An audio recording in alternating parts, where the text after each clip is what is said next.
say somebody who is 110 kgs loses 15% on this particular drug, Correct. whichever one that you prescribe, and that has to be taken over a period of time, I assume, maybe around a year odd. So basically, we need to continue to use that medication in order to, maintain the lost weight. It's not that we are using it for 1 year and then we are advising them to stop the medication, because as with any other weight reduction strategy that we use, be it diet, be it physical exercise, once we stop doing or taking that particular care, we tend to regain the weight. So the weight will come back on once you stop using it. Yes, definitely. Okay. So I'll get back to that in just a minute. But this 110 kg person loses 15% of their body weight, comes down to say around, 93 kgs, best case scenario, say even 88 kgs. Then what happens? Do you continue prescribing the drug, and does the dosage of the drug increase?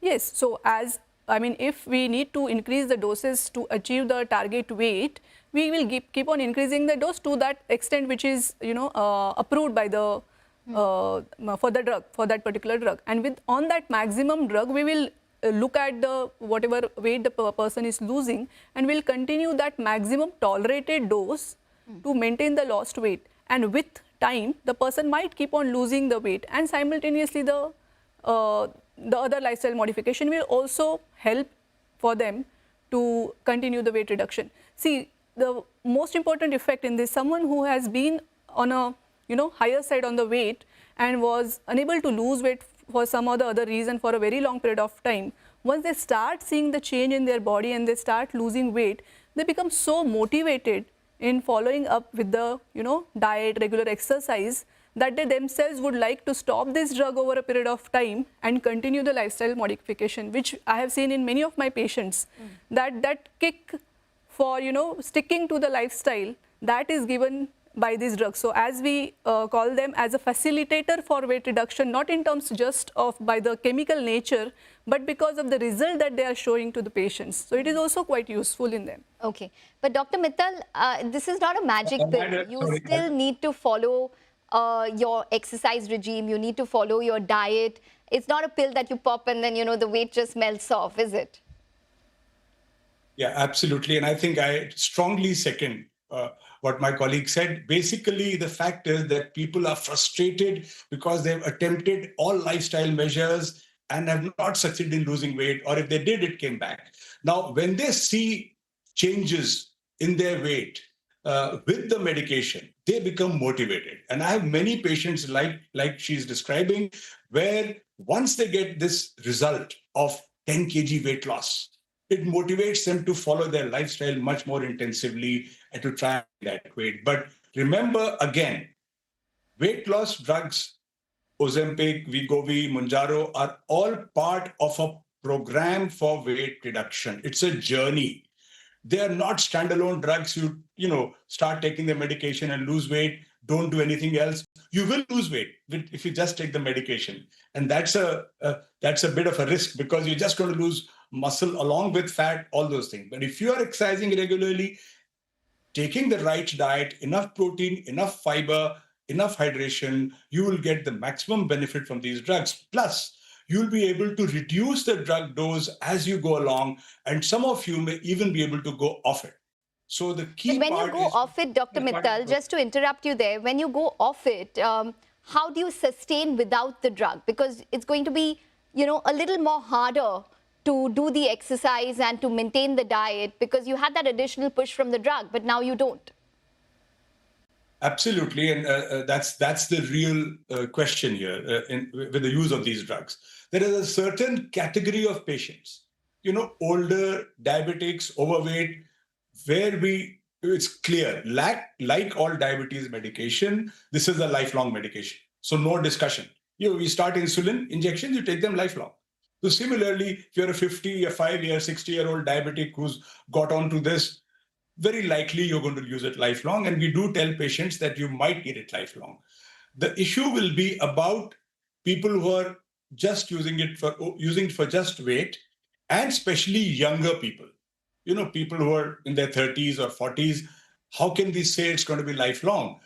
Within those who are not very obese, who fall in borderline BMIs or just at 30, 29 and who worked very hard and brought their BMIs down, we will try and taper gradually. What I'm currently doing is most of my patients who started some time back are now on a maintenance dose or a very low dose of medication.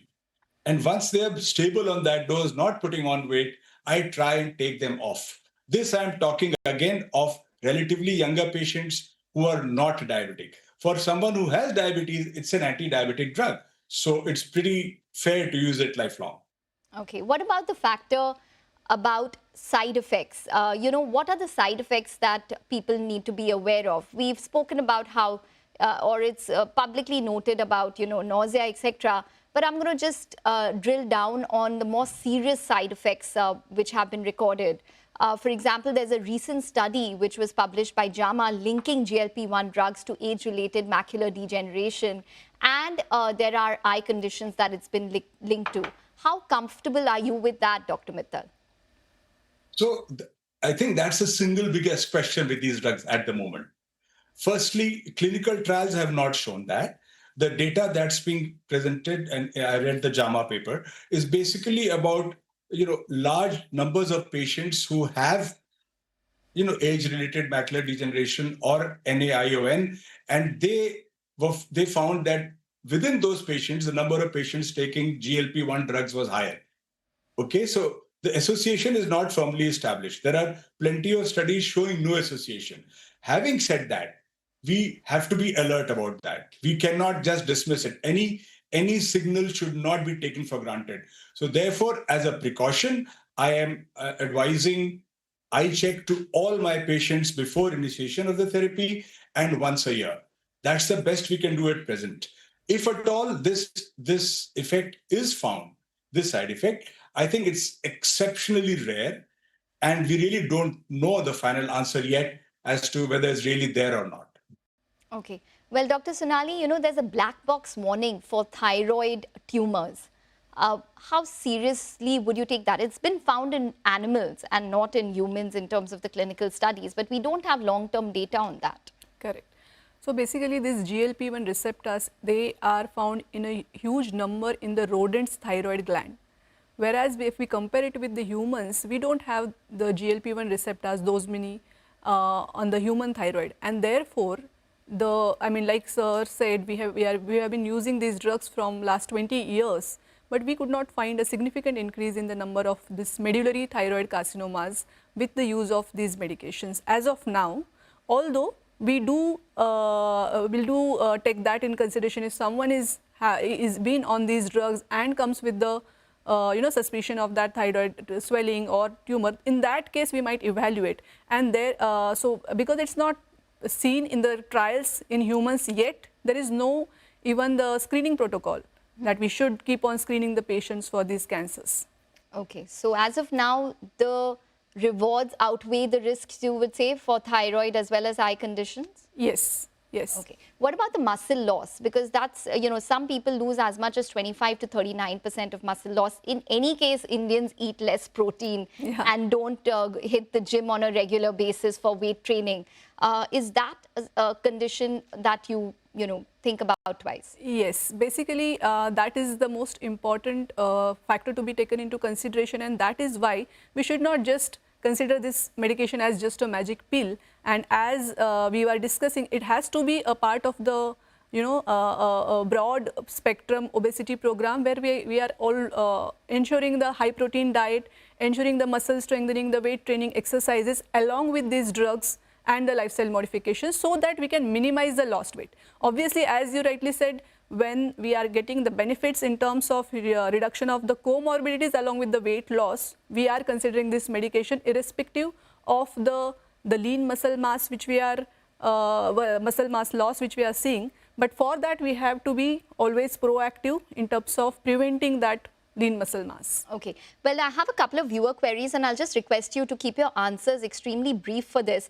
Dr. Mithal, about the misuse, the fear is that, people are fearing that their children could misuse the drug as they become teenagers, or that population wants to lose around 5 kgs, take the drug, stop the drug. Do you think that's a key risk? especially with the fact that semaglutide is now going to become generic and is going to be much more easily available?